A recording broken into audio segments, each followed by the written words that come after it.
Is your dash more cracked than Pawpaw's heels in the wintertime? Have you used a Blockbuster card more recently than you've seen an uncracked dash? If your dash has more cracks than your ex's promises, this video is for you. Alright, today I'll be showing you how to install a Coverlay dash cover over your existing dash pad.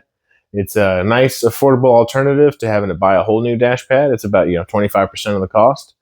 And it's not too hard. You can easily do it yourself at home. So stay tuned. Here goes. I'm going to show you all how to repair your dash if it's busted, cracked, rotten out, you're missing the speaker hole, everything like that. So the things you're going to need: some razor blades, sandpaper, silicone, sealant, glue, whatever comes with the kit. I recommend a respirator because this stuff does not smell good. Windex, paper towels, plenty of zip ties, and you're going to want to subscribe too. That'll help out. So I'm going to show you all how the Coverlay goes on. As you can see, it's just an outer shell basically that you glue onto your dash. But first up, we got to do some preparation.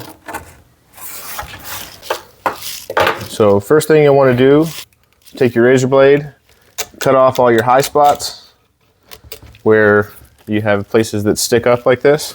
I want to cut all those off.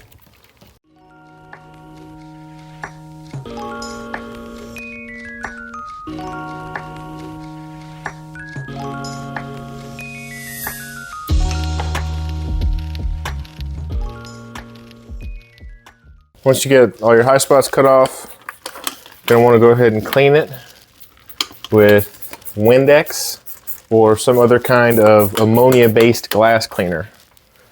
Don't want to use acetone or anything like that because it can cause it to not stick properly. It can actually cause it to warp later on.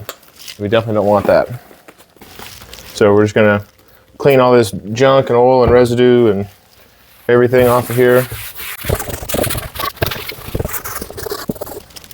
It's common for these old rigs like I have that are in Texas like me, or from other parts of the South that get extreme heat to for these to crack.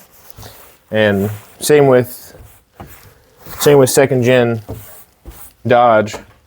If you look at the dash wrong, just cracks. But different story.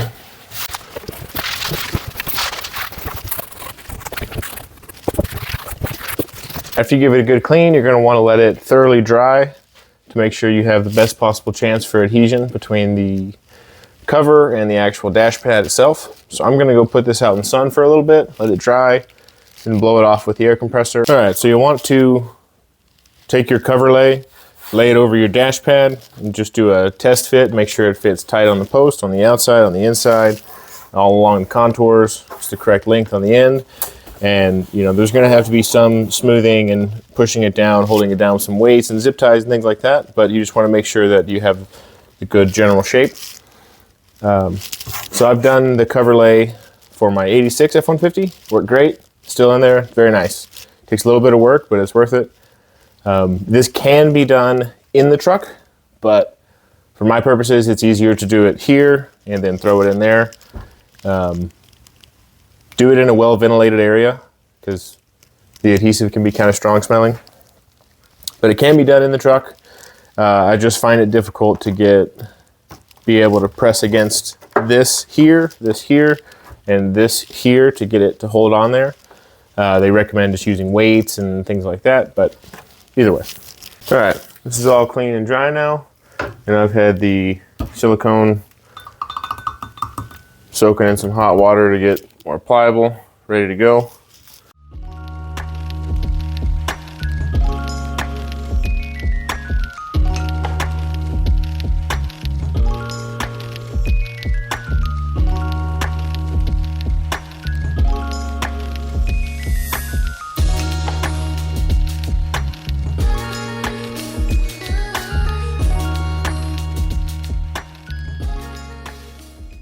I'm going to move this outside to cure now.